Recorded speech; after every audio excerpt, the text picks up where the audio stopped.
아멘. 오늘 우리에게 주시는 하나님 말씀은 사무엘하 7장 1절에서 9절까지 말씀입니다. 사무엘하 7장 1절에서 9절까지 말씀입니다. 구약성경 473페이지 사무엘하 7장 1절에서 9절까지 말씀입니다. 다 찾으신 줄 알고 저와 한 절씩 교독하도록 하겠습니다. 여호와께서 주위의 모든 원수를 무찌르사 왕으로 궁에 평안히 살게 하신 때에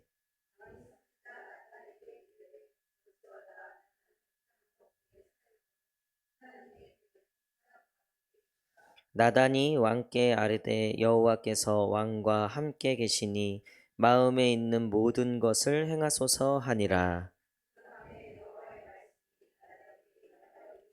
가서 내 종 다윗에게 말하기를 여호와께서 이와 같이 말씀하시되 내가 나를 위하여 내가 살 집을 건축하겠느냐.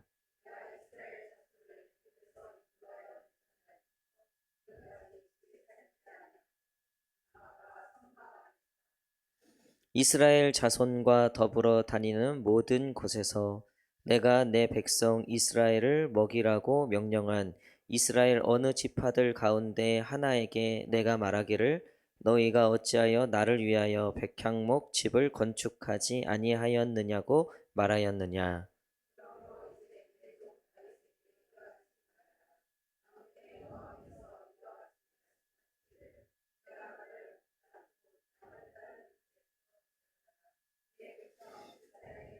다 함께 읽겠습니다.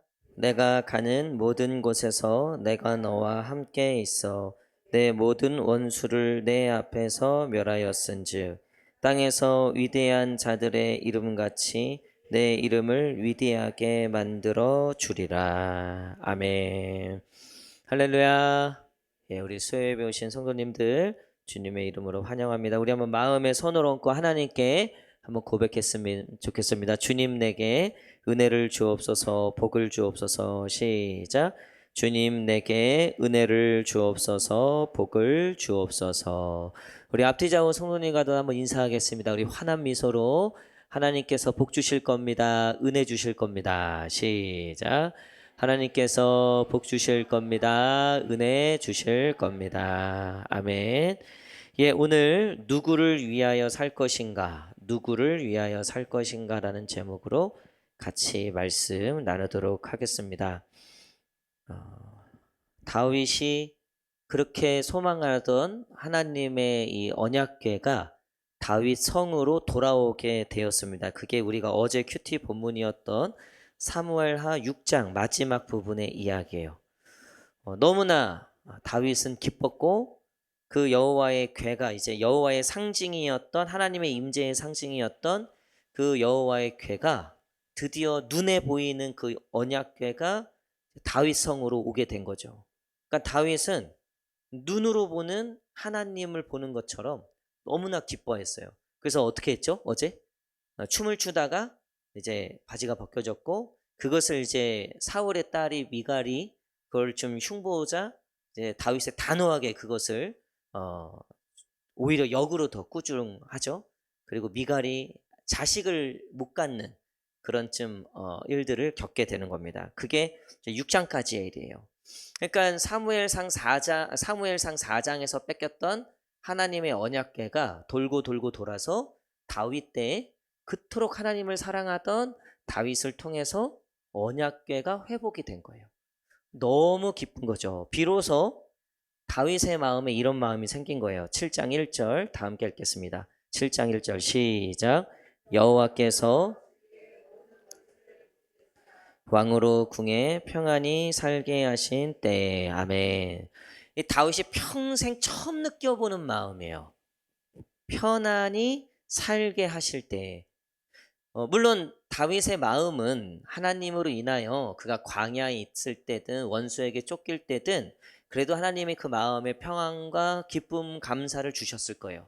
그럼에도 불구하고 그 광야에서 지냈던 그 수많은 시간들은 사실은 하루도 마음 편할 날이 없었죠.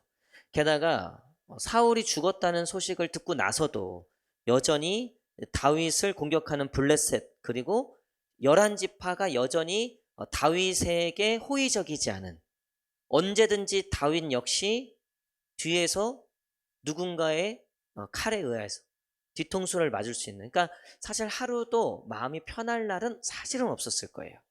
근데 이제 숙적 다윗의 아들이었던 이스보셋까지 죽고 11지파까지 흡수해서 완전 통일된 이스라엘의 왕이 되죠. 게다가 마지막 일이었다고 생각했던 그 언약궤까지 드디어 회복을 하는 거죠. 예배가 회복된 거예요. 하나님의 임재가 완전히 회복됐어요. 이제서야 다윗의 마음에 평안이 찾아왔다는 것은 여러분, 저와 여러분들에게 굉장히 큰 인사이트를 주는 겁니다. 여러분, 결국 우리의 마음을 평안하게 하는 건 예배가 회복되고 하나님과의 관계가 회복될 때예요. 할렐루야. 그러니까 이스보셋도 죽고 11지파까지 다 통일시키고 왕국을 이뤄도요, 다윗의 마음은 편하지 않았다는 거예요. 근데 드디어 하나님의 그 법궤가 완전히 이제 다윗성에 들어오고, 마치 다윗의 마음엔 이거죠. 하나님께서 내게 주신 그 사명들을 정말 다 이루었다는 마음이 있었을 거예요.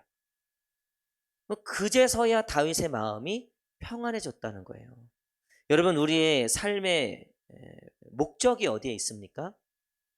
우리가 결국 무엇을 위해서 사는 겁니까? 통일 왕국을 이루기 위하여, 모든 지파의 왕이 되기 위하여. 다윗의 정말 인생의 목적은 어디 있었냐면 진정 하나님을 예배하는 하나님의 나라를 회복하는 것, 그게 다윗에게 있어서 가장 큰 목적이었다는 거예요. 그리고 그 목적이 이루어지니까, 정말 하나님이 회복되니까 비로소 평안이 왔다는 거죠. 다윗이 경험한 이스라엘은 어떤 이스라엘이었냐면 사울이 다스리는 이스라엘이었죠. 사울은 굉장히 용사였고 싸움도 잘하는 그런 왕이었어요. 근데 그 사울이 점점 하나님과의 관계가 소원해지는 거예요. 하나님과 관계가 틀어지는 거예요. 그리고 나서 다윗이 보니까 최악의 왕을 보게 되는 거예요. 아무리 그가 여전히 힘도 세고 싸움도 잘하고 장수고 용사였어도 하나님을 잃어버린 그 사울의 인생을 보니까, 그리고 그가 다스리는 나라를 보니까 이게 하루도 맘 편히 잘 수 없는 그런 상황이 되었다는 거죠. 그래서 다윗은 어쩌면 자기가 왕이 되더라도 결국 나에게 이 왕으로서의 완전한 모든 것을 이루게 하는 건 하나님을 회복할 때다. 그리고 내가 다스리는 나라가 아무리 군사적으로 강하고 블레셋이 쳐들어와도 능히 이길 수 있는 군사력이 있어도 결국 하나님의 임재가 없는 나라가 되면 이거는 아무것도 아니다. 이런 마음이 있었다는 거예요. 여러분, 우리의 가정도 그렇고요. 우리의 인생도 그렇습니다. 여호와가 저와 여러분들에게 진정한 평안을 주는, 평강을 허락하는 유일한 분임을 믿습니다. 여러분, 예배가 회복될 때 평강이 임할지어다. 말씀이 회복될 때 평강이 임할 줄 믿습니다. 오늘 보니까 코스피가 8,300까지 만까지 갈까요, 안 갈까요? 우리 교회도 이렇게 주식을 하시는 분들이 계시는데 제가 기도가 나오더라고요. 우리 성도가 그 주식을 샀어야 되는데. 여러분, 우리나라가 어쨌든 이렇게 우리나라의 가치가 높아지는 거니까 또 한편으로는 불안하대요. 그러니까 되게 역설적인 건데요. 잘 보세요. 여러분, 높이 올라갈수록 떨어지면 사망 확률이 훨씬 더 높은 거예요. 그리고 높은 곳에 올라갈수록 산소도 희박하고요. 비바람, 바람도요. 이거는 지상에 있을 때랑 비교가 안 되는 거예요. 제가 우리 목사님들 중에 등산을 좋아하시는 목사님들이 있어서 저보고 등산을 할 생각이 없냐는 거예요. 저는 아직 등산할 생각이 없습니다. 그래도 한번 같이 가보잖아요. 그래서 여기 수리산을 먼저 한번 저보고 시작하자 보자. 얼마 되지도 않잖아요, 높이가. 근데 여러분, 수리산 꼭대기 한번 올라가 보셨어요? 여기만 올라가도요, 세상이 달라 보이더라고, 보니까. 공기가 다르더라고요. 할렐루야. 근데요, 여기 수리산 올라가는 것도요, 나름 안전을 잘 생각하고 올라가는 거예요. 여러분, 이게요, 참 좋은 일이지만 인간은 본능적으로 어떤 마음이 있냐면 이거를 잃어버릴까에 대한 두려움이 동시에 존재한다는 거예요. 이 행복이 언제까지 지속될까? 혹여라도 이걸 다 뺏기지 않을까? 이런 두려움이 동시에 존재하더라는 거예요.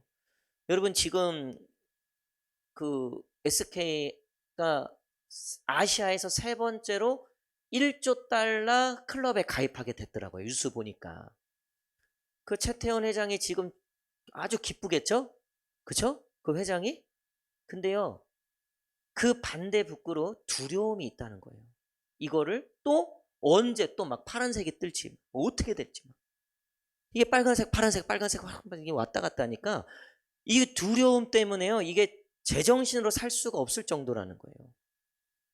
우리는 그런 거 안 가져봐서 모르겠지만 그런 게 있대요. 근데 사실은 꼭 그런 거 아니더라도요, 우리의 삶에 왜 그런 게 없겠습니까?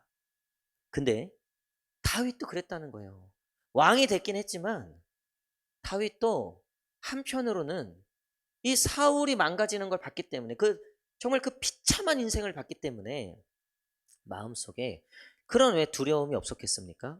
근데 비로소 여호와의 괴가, 하나님의 임재가, 하나님이 그와 정말 함께 하심을 그의 눈으로 확인하는, 그러니까 물론 마음으로 함께 하셨죠. 근데 그 언약궤가 함께함을 보자마자 다윗은 마음에 진정한 평안이 찾아왔다는 거예요.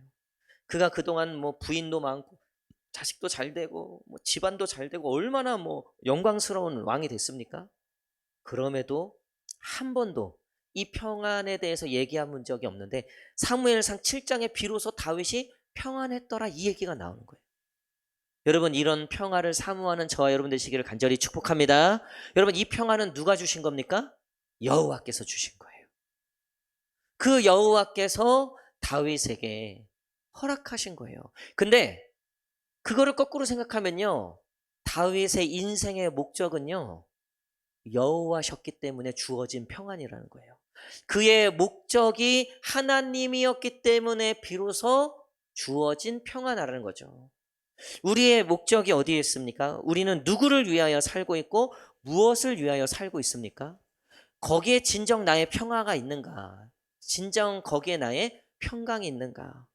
성경은 언제나 그것이 하나님이 될 때만 저와 여러분들에게 평강이 있다고 얘기한다는 거예요. 요즘 우리 젊은이들 사이에서 유행하는 신조어가 있어요. 그게 뭐냐면 갓생이라는 거예요. 갓생. 이게 뭐냐면 갓, 하나님, 영어로 갓, 하나님, 생은 살생자죠. 생명 생자. 그러니까 이게 뭐냐면 하나님 같은 삶을 산다는 의미예요. 이게 어떤 내용이냐면 새벽 5시에 일어나 갖고 런닝을 하고 뭐 미라클 모닝 뭐 이런 얘기처럼 뭐 새벽 5시에 일어나서 런닝을 하고 뭐 헬스를 갔다 오거나 아니면 뭐 묵상을 하거나 무슨 뭐 요가를 하거나 그렇게 해서 남들보다 이제 일찍 일어나서, 왜 전 세계 100대 부자의 특징 중에 한 가지가 그거래잖아요. 아침에 일찍 일어나. 그래서 뭐 책을 보거나 뭐 신문을 보거나 운동을 하거나. 나도 이 인생 한 번밖에 없는 인생, 나도 좀 그렇게 멋지게 살아야 되겠다.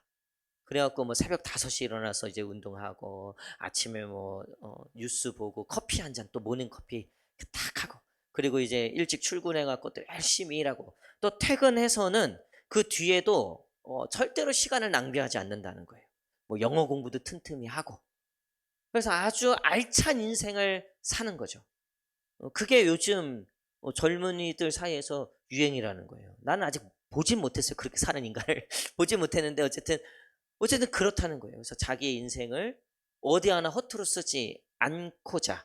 이게 결국은, 근데 이 갓생이 유행한 게 결국은 뭐냐면요, 성공을 위해서라는 거예요. 그러니까 성공하는 사람들의 특징들을 다 모아갖고 그거를 다 모아, 이 사람의 특징, 저 사람의 특징을 다 모아갖고 딱 만들어낸 게 갓생이라고 하는 거예요.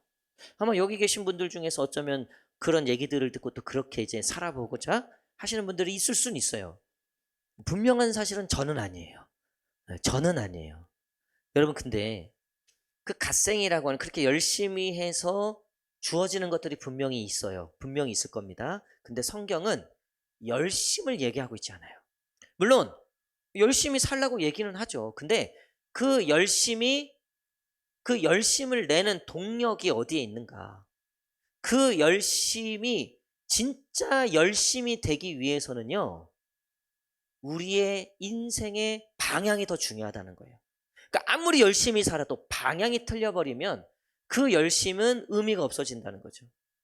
여러분 오늘도 이렇게 예배 나온 이 열심, 여러분 일단 저와 여러분들 이 예배를 나왔다는 건 일단은 대한민국의 그리스도인들 중에 상위, 제가 봤을 땐 수요 예배 나왔다? 이거 상위 한 10% 안에 드는 거예요. 할렐루야.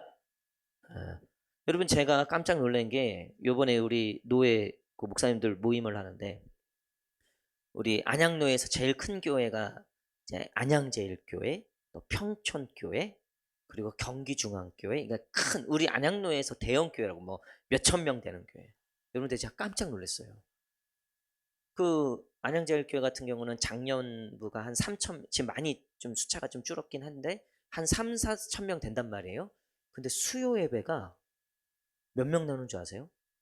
수요 예배가 200명, 250명 나온다는 거예요. 3천 명 교회에서 10분의 1도 안 돼요. 평촌교회는 더 심하더라 보니까. 이게 우리 노회에서 가장 큰 교회 두 개의 수요 예배가 그러더라고요. 여기 3번 교회, 3번 교회는 지금 이제 그 이상 담임 목사님이 제 선배세요. 그리고 지금 시찰장이세요. 제가 석이고 원래는 제가 시찰장이고 그분이 석인데 제가 이제 그 학교 선배님이라 차마 그럴 수 없어서 제가 바꾸자 해서 양보했다 그랬잖아요. 그래서 그 목사님하고 친해졌어요. 친해져서 이제 이런저런 얘기하는데 수요 예배를 완전히 싹 바꿨다는 거예요. 그전에는 이제 뭐 그냥 전통 예배처럼 성가대 있고 앞에서 찬송가 뭐 한 두세 번 부르고 뭐 이렇게 했는데 이분이 완전히 수요 예배를 성가대 없애고 그리고 이제 그 찬양팀을 우리 금성하는 것처럼 찬양팀을 세우고 어쨌든 막 뭐 그렇게 막 바꿨다는 거예요. 그래서 왜 그러시니까 수요 예배를 거기도 삼봉교회도 한 800명에서 900명 뭐 많게는 1000명 뭐 이렇게 얘기를 하는데 수요 예배가 100명이 안 됐다는 거예요. 출석이. 여러분 옆 사람하고 한번 인사합시다. 우리 교회가 참 그래도 잘하고 있습니다. 시작. 뭐 이거 가지고 잘한다 그러면 안 되지만 여러분 수요 예배 나왔다 제가 보니까요 상위 10% 애들은 열심히 해요. 여기에 뭐 저녁 기도에 나온다, 뭐 금성 나온다, 뭐 전도한다, 봉사한다, 리더 이거요 대한민국 교회 성도들 중에 상위 5%, 3% 안에 드시는 분들이요. 우리 옆 사람하고 한 번 더 인사합시다. 이제분이 대단하신 분이네요. 시작. 할렐루야. 열심으로 따지면요 일단 수요예배 나오시는 분 이거 보통 열심이 아니에요. 보통 열심이 아니에요. 근데 여러분 이 열심이 진짜 열심되기 위해서는요 우리의 삶의 방향이 중요하다고 그랬잖아요. 그러니까 우리가 이 열심으로 이 교회 지금 이 예배를 드리는 이유가 혹여라도 그 가장 큰 목적이 나 좀 성공합시다 하나님. 응? 나 좀 이제 좀 빨간색 좀 뜹시다 나도 좀 하나님. 이제 내 이름으로 된 좀 그 문서 하나 좀 입읍시다. 여러분 그러면 안 된다는 거예요. 그러니까 다윗이 이제 이 뒤에 뭐라고 합니까? 이제 편해졌잖아요. 그랬더니 2절에 딱 이렇게 얘기하는 거예요. 2절 시작. 왕이 선지자 나단에게 이르되 볼지어다 나는 백향목 궁에 살거늘. 그래서 이제 다윗이 이제 자기는 어마어마한 이제 정말 평화의 시대가 왔기 때문에 뭐 어마어마한 궁전에서 사는데 가만 보니까 하나님의 법궤는 저기 장막에 거한단 말이에요. 이 장막 여기서 나오는 그 궤는 휘장이라고 하는 게 그게 해달의 가죽이에요. 해달의 가죽으로 된 거예요. 그러니까 다윗의 왕궁에 비해서는 뭐 너무나 초라한 거죠. 그래서 다윗이 사실은 좋은 마음이죠. 내가 하나님의 성전을 지어야 되겠다. 그래서 나단 선지자에게 상의를 해요. 그리고 나서 그날 밤에 바로 하나님이 나타나시는 거예요. 자, 4절부터 한번 읽겠습니다. 4절부터. 이 하나님이 이제 나단 선지자를 통해서 다윗에게 얘기하는 거예요. 4절부터 시작. 그 밤에 여호와의 말씀이 가서 내 종 다윗에게 말하기를 여호와께서 이와 같이 말씀하시되 내가 나를 위하여 내가 살 집을 건축하겠느냐 내가 이스라엘 자손을 애굽에서 인도하여 내던 날부터 오늘까지 집에 살지 아니하고 장막과 성막 안에서 다녔나니 이스라엘 자손과 더불어 다니는 모든 곳에서 내가 내 백성 이스라엘을 먹이라고 명령한 이스라엘 어느 지파들 가운데 하나에게 내가 말하기를 너희가 어찌하여 나를 위하여 백향목 집을 건축하지 아니하였느냐고 말하였느냐. 그러므로 이제 내 종 다윗에게 이와 같이 말하라.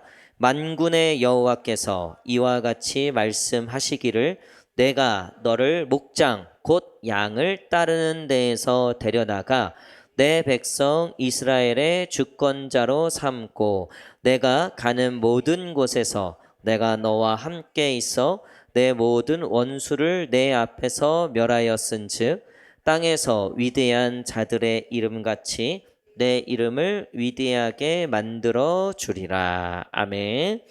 지금 다윗은 이제 여호와의 성전을 내가 지어야 되겠다 했는데 하나님께서 그날 밤에 나단에게 나타나셔서 하시는 이 말씀의 결론이 뭐냐면 누가 너한테 내 성전을 내 집을 지으라고 했냐. 내가 너한테 그렇게 얘기한 적도 없고 나는 그 누구에게도 그렇게 얘기한 적 없다. 그러니까 그거 안 지어도 된다. 그리고 내가 너를 목동에서 여기까지 인도했고 너의 모든 대적을 내가 지금까지 다. 그러니까 내가 너한테 내 집 안 지었다고 내가 너한테 함부로 한 적 있냐? 네가 나한테 뭘 해서 내가 너한테 뭘 해준 거냐? 너 목동 때 너 아무것도 아닐 때도 너가 나한테 뭘 해서가 아니라 내가 너와 함께하고 내가 너를 여기까지 인도했다. 여러분 이 내용은 뭐냐면요. 지금 이 다윗이 여호와를 위해서 한 일은 맞죠. 여호와를 위해서 한 일인 거예요. 근데 우리가 잘 생각해 보세요. 우리가 주일날도 설교 나눴지만 다윗은 지금까지 하나님께 묻고 하나님께서 말씀하시는 대로 살았어요. 그렇죠? 근데 이건 참 좋은 일이죠. 좋은 일이에요. 그럼에도 불구하고 하나님은 정확하게 그걸 딱 찝는 거예요. 너의 그 목적이 내가 아닌 것 같다. 네가 내 집을 지으려고 하는 건 물론 성경에 나와 있진 않아요. 근데 왜 하나님이 왜 다윗에게 이걸 허락하지 않으셨을까? 제가 수많은 주석과 또 제가 이 다윗을 연구한 수많은 사람들 거기에 결론은 딱 한 가지로 나눠져요. 그게 뭐냐면 하나님께서 다윗에게 그것을 원하지 않았다는 거예요. 다윗이 원한 거지 하나님은 원하지 않았다는 거예요. 근데 아니 하나님이 원하지 않았어도 하나님 좋은 거잖아요. 그렇죠? 근데 하나님에게는 제일 중요한 건 하나님이 원하는 걸 이 백성이 그것을 이루어 가는 걸 가장 기뻐하신다는 거죠. 여러분 이게 굉장히 중요한 거예요. 신앙생활도요. 내가 원하는 대로 하는 사람들이 많아요. 아니 분명히 교회를 위해서 하는 일이에요. 근데 가만히 보면요. 자기가 원해서 하는 거예요. 제가 교회 이렇게 노예 안에서 노예를 하다 보니까 이제 이 교회 저 교회 특별히 이제 좀 뭐 싸움이 있고 어려움이 있는 교회들의 이야기를 듣게 되는 거예요. 그래서 뭐 흔히 말하면 뭐 목사파, 장로파로 나눠져서 막 치열하게 싸우는 거예요. 지금 막 소송 직전까지 가는 교회가 있어요. 여러분 거기에 그 장로님들이요. 그 교회 지금 새롭게 건축해서 아주 뭐 굉장히 잘 지어놨거든요. 근데 이제 이게 하여튼 뭐 때문에 싸움이 일어난 거예요. 그래서 완전히 목사님 파와 장로님 파로 나눠져 있어요. 지금 서로 고발 고소하고 지금 난리도 아니에요. 근데 그 장로님들이요. 그 교회 건축하기까지요. 얼마나 많이 헌금하고 얼마나 많이 헌신하는지 몰라요. 그 목사님도 그 교회 건축하기까지 저는 안 해봤지만 그 공간이 이거에 대한 애타는 마음은 알죠. 그 건축하는 거 이거는 보통 일 아니에요. 우리 여기 저쪽 그 저기 안산 가는 길에 보면 우리 보건소 있잖아요. 3번 보건소. 그 사거리에 보면은 남부중앙교회라고 우리 통합적 교회가 있어요. 거기 담임 목사님이 저랑 아주 친하거든요. 그분이 이제 저쪽 안양에 있다가 이쪽으로 이제 건축해서 오신 거예요. 거기 이제 팔고 여기서 이제 건축. 그 목사님이 그 건축을 하시면서 자기가 10년은 수명이 단축된 것 같다. 그분이 정말 대가 센 분이시거든요. 근데도요, 이게 보통 일이 아닌 거예요. 그러니까 목사님도 나름 열심히 했죠. 장로님도 열심히 했죠. 근데 이게 결국은 보니까요, 자기가 좋아서 한 일이더라고요. 자기 좋으라고 한 일. 우리는 하나님께 신앙생활을 하거나 헌신을 할 때 자기를 증명하고 싶어서 할 때가 종종 있어요. 나를 증명하고 싶어서. 나를 드러내고 싶어서. 분명히 하나님 좋은 일이에요. 교회를 위해서 뭘 한다는 건 참 좋은 일이에요. 그럼에도 불구하고 여러분, 그 일을 할 때도 하나님께 묻고, 그리고 그 일을 할 때도 정말 겸손하게. 그러니까 지금 다윗이 성경엔 나오진 않아요. 근데 하나님께서 이거를 거절하셨을 때는 이유가 있다는 거죠. 두 가지예요. 다윗이 원했지 하나님은 원하지 않았다는 거예요. 그렇죠? 그리고 두 번째는 이건 제가 생각한 거예요. 말씀 준비하면서. 다윗을 보호하길 원해서 하나님 막으셨던 것 같아요. 다윗이 지금 적도 사라졌어요. 완전히 이제는 유아 독존이에요. 여기에 내가 하나님을 위해서도 이 일까지 했다? 어쩌면, 어쩌면, 어쩌면 다윗도 위험했을 수도 있다라는 생각이 들더라고요. 제가 목회를 하다 보면요. 11년째 하잖아요. 참 신기해요. 잘 가는 것 같다가 한번 하나님이 툭 건드리세요. 어쩔 때는요. 저도 야 그래도 우리 교회가 참 좋아진다. 이대로만 가면 진짜 야 이거 뭐 우리 교회가 일 내겠다. 근데 꼭 그때 하나님이 툭 뭔가 이 갈고리를 뭔가 탁 거는 느낌이에요. 갑자기 뭐 이런 또 저런 제가 느끼는 건 뭐냐면 이 말씀을 통해서 느낀 게 뭐냐면 어쩌면 하나님이 다윗을 또 보호하기 위해서 이것을 막으셨을 수 있겠다. 여러분 때론 하나님이 우리가 기도하고 우리가 소망하는 것들을 막으실 때가 있어요. 분명히 하나님 좋은 일이라고 생각해요. 분명히 하나님 좋으시라고 하는 거예요. 하나님 내가 뭐 나 잘 먹자고 하는 겁니까? 내가 벌어서 하나님께 헌금한다고요. 내가 성공해갖고 하나님께 드리겠다고요. 근데 누구는 간증을 들어보니까 정말 그렇게 해갖고 뭐 엄청나게 하나님을 하는 사람들도 있더라고요. 근데 왜 나는 아닙니까? 어제 저희 장인 목사님께서 저한테 책 2권을 주문해 달라고 하면서 인터넷 이게 핸드폰에 이게 어려우시니까 저한테 부탁을 하시더라고요. 근데 그 책 제목이 뭐냐면 나는 하나님께 붙들린 장사꾼이다 뭐 이런 거들. 그 애터미 아시죠? 그거 뭐 회장님이 그러신가 봐요. 그 책이 있더라고요. 그 엄청난 그 기업이잖아요, 그게. 근데 그 회장님이 저는 책은 아직 안 읽어와서 모르는데 그런 내용이라 그러시더라고요. 하나님 나도 그렇게 하겠다 이거 나도 애터미가 아니라 이제 뭐 비터미를 내가 만들어 갖고 하나님 내가 나 같은 사람 축복하면 내가 교회를 10개라도 짓겠다 이거야. 내가 선교사를 10명 파송하겠다 이거야. 근데 왜 나는 안 들어주고 왜 저 사람은 또 저런 간증들을 하게 하시고. 여러분 하나님에게 있어서 다윗에게 가장 중요했던 건 뭐냐면요.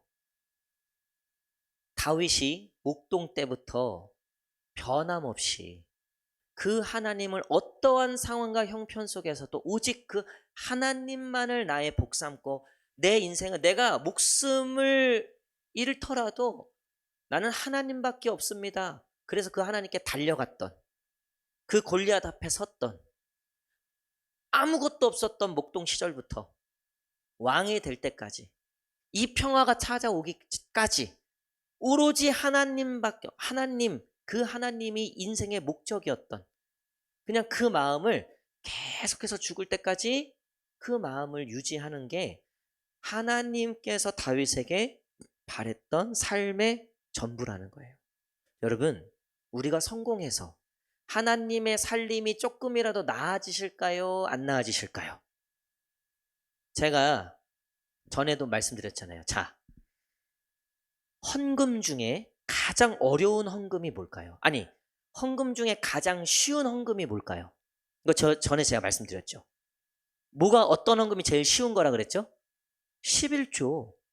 목사님 무슨 얘기예요? 11조가 제일 그거는요, 양을 생각했기 때문에 그래요. 하나님을 생각했으면요, 11조가 제일 쉬운 거예요. 왜? 그건 정해져 있잖아요. 따질 것도 없잖아요. 그럼 10분의 1만 하면 되는 거잖아요. 근데 감사헌금은 얼마나 해야 되는 겁니까? 얼마나 해야지 하나님께 인정받고, 얼마나 해야지 하나님께 이게 올라가는 겁니까? 얼마나 해야지? 여러분, 그거 가늠할 수 있으세요? 그거 다 누구 뜻대로 하는 거예요, 지금. 여러분, 이거요, 진짜 우리에게 중요한 거예요. 우리가 성공해서 하나님의 살림이 얼마나 나아지고, 내가 성공 못하면 하나님의 살림이 얼마나 낮아지는 거예요. 여러분, 아니에요. 하나님의 목적이 그게 아니라는 거예요. 물론 우리 중에 하나님의 성전을 세울 분들이 있게 될 줄 믿습니다. 그런 은혜와 축복이 있을지어다. 저도 하나님의 교회 한 10개쯤 세웠으면 좋겠어요. 할렐루야. 우리 옆 사람에게 이렇게 한번 손 약속 딱 하면서 이렇게 한번 약속합시다. 기회가 된다면 꼭 우리 교회 선교지에 꼭 세웁시다. 시작. 자, 기회가 된다면, 부담 갖지 마세요. 기회가 된다면이니까. 시작.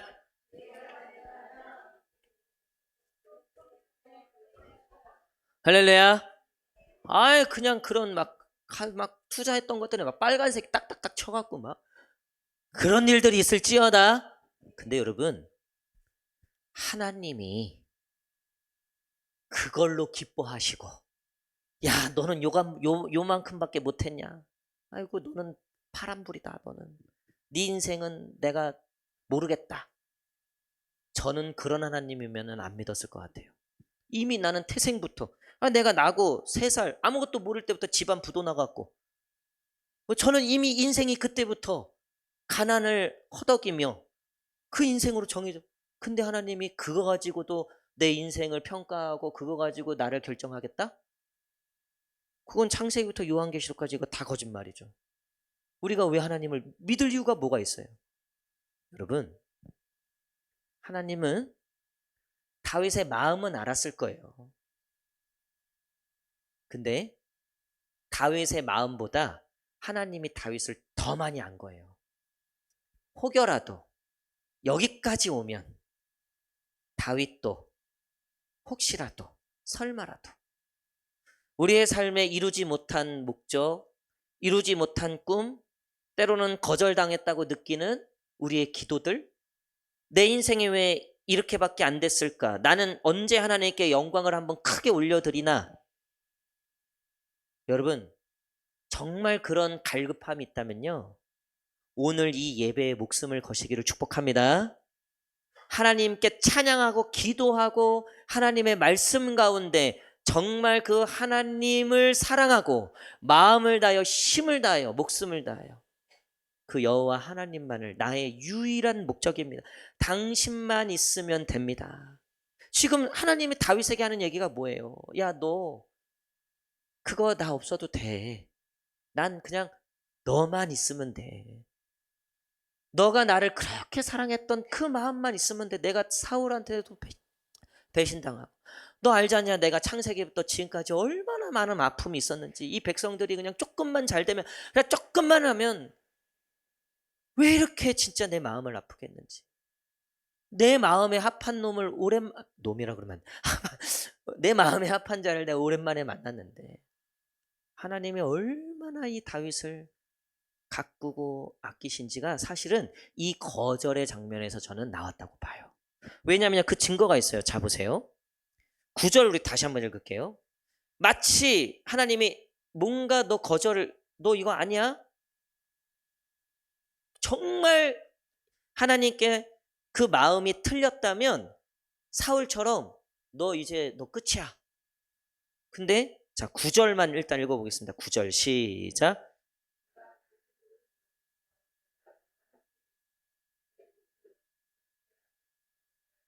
자, 이거는 과거예요. 멸하였은 즉. 이건 지금까지 하신 거죠? 근데 새로운 약속을 주세요. 자, 시작. 땅에서 위대한 자들의 이름같이 내 이름을 위대하게 만들어 주리라. 할렐루야. 너 그거 안 해도 내가 다 네 이름을 내가 위대하게 할 거야. 그리고 그 뒤로부터요, 하나님이 다윗에게 얼마나 많은 축복과 약속을 해주신지 몰라요. 쭉쭉쭉 있는데요. 자, 마지막에 16절 보세요. 16절 시작. 내 집과 내 나라가 내 앞에서 영원히 보존되고 내 왕위가 영원히 견고하리라 하셨다 하라. 아멘. 여러분, 이 약속은요, 이전에 들어본 적 없었던 약속이에요. 왕이 되는 걸로 끝나는 게 아니라 내 나라가, 내 왕위가 영원토록 영원히 보존되겠다. 그게 누구예요? 다윗의 자손 예수 그리스도의 세계라. 할렐루야. 여러분, 계시록에도요, 다윗이 나와요. 다윗이. 신약에도 다윗의 이름이 얼마나 많이 나오는지 몰라요. 여러분, 우리가 무언가를 목적을 이루어서 하나님께 영광을 올려드리는 자들이 아니에요. 때로는 그 목적이 이루지 못할 수도 있습니다. 내가 꿈꿔왔던, 그래, 나는 이렇게 열심히 해서 어쨌든 하나님 앞에서 성공해서 내가 하나님께 영광을 올려드려. 그거를 나쁘다 하는 건 아니에요. 근데 그렇게 해야지만 영광이 되는 건 절대 아니라는 거예요. 오늘 우리의 삶 속에서, 우리의 매일매일 직장에서, 가정에서, 때로는 우리의 그 너무나 반복되는 쳇바퀴 도는 것만 같은 내 인생이 이제는 아무것도 없구나, 별거 없구나 알아버린, 그렇게 해서 내 가치에 대한 무가치를 느끼고 내 자존감이 떨어질 대로 떨어지고, 그래서 다시 한번 아둥바둥 어떻게든 여기서 벗어나려고 세상의 온갖 것들로 아둥바둥 하려고 할 때, 어떻게든 내 이 빈 공간을 채우려고 어떻게든 해보려고 할 그때, 어쩌면 그 상황 속에서도 오늘 이렇게 하나님을 예배하고, 그래도 내게 주신 작은 사명일지라도 신실하게 하나님의 그 말씀을 따르려고 하는 그 몸짓, 그 발버둥, 하나님이 그것을 받기를 원하신다는 거예요. 말씀의 결론을 맺도록 하겠습니다. 사랑하는 성도 여러분, 우리는 무엇을 위해서 살며 누구를 위하여 살고 있습니까? 산호라면 왜 자녀들이 걱정이 안 되겠습니까? 자녀들을 위해서면 뭐든지 해볼 생각을 왜 못하겠습니까? 또 내 이름을 위해서, 때론 내 자존심을 위해서, 어쩌면 교회를 위해서, 우리 삼봉고향교회를 위해서 왜 뭐라도 내가 해보겠다라는 생각을 왜 안 해보겠습니까? 너무 귀한 생각이고 너무나 값진 생각입니다. 하지만 그것이 이루어지지 않더라도, 하나님이 그것들을 허락하지 않더라도 우리가 낙심하지 않을 이유가 있다면, 결국 우리는 어떠한 상황에서도 내가 하나님을 사랑하고 내가 하나님만 예배한다, 내가 그 하나님만 있으면 된다. 여러분, 이 믿음으로 하나님은 충분히 영광을 받으신다는 거예요. 나의 삶을 통해서 충분히 하나님이 기쁨을 얻으신다는 거예요. 여러분, 이 이후에 자 18절 위에 보십시오. 18절 위에 소제목이 있죠. 18절 위에 소제목, 우리 다 함께 읽겠습니다. 시작. 다윗의 기도. 이 18절부터 우리가 이제 내일 모레 이렇게 쭉 큐티를 살펴보겠지만요. 이 다윗의 기도를 보면요. 다윗이 마치 이제야 더 높은 차원의 하나님과의 관계를 깨닫는 거예요. 그래서 자신의 이런 하나님을 향한 마음을 거절하셨지만 거절하신 하나님의 진심을 알고 난 다음에 다윗의 기도는요. 이전과의 기도와는 완전히 달라져요. 이제 다윗은 더 이상 바랄 것이 없어요. 정말 그 하나님과의 완전한, 본인이 느꼈을 땐 정말 완전한. 그러니까 그 시편에 나오는 그 하나님을 찬양하는 그 다윗의 그 시편들이 그냥 나온 게 아니에요. 물론 그 뒤에 실수하죠. 밧세바 사건도 있고, 그렇죠. 또 인구조사의 사건도 있고. 그럼에도 불구하고 다윗은 사울처럼 되지 않아요. 왜냐하면 내가 실패하더라도, 내가 좀 부족하더라도 하나님이 나를 통해서 받으실 영광이 있고 그런 나를 통해서 받으실 기쁨이 있다는 걸 알기 때문이에요. 여러분 혹시 하나님께 죄송한 마음, 참 부족해서, 연약해서, 또 내가 맡겨진 사명을 잘 감당하지 못하는 것 같아서, 또 가정에서 내가 믿는 아내로서 근데 난 좀 가정에도 좀 부족한 것 같고, 뭐 이런 쯤 마음들, 부족한 연약한 마음들, 여러분, 하지만 하나님은 그 속에서도 영광을 받으시는 분이에요. 충분히 우리를 통해서 기쁨을 받으시는 분이에요. 우리가 결국 그 모든 일의 목적이 누가 되실 때? 하나님이 되실 때. 어떻게든 내 삶을 통해서 하나님이 영광 받으십시오. 여러분 이 마음만, 이 목적만 우리가 잃어버리지 않는다면 저와 여러분들의 삶을 통해서 하나님이 큰 영광 받으실 줄 믿습니다. 기도하겠습니다.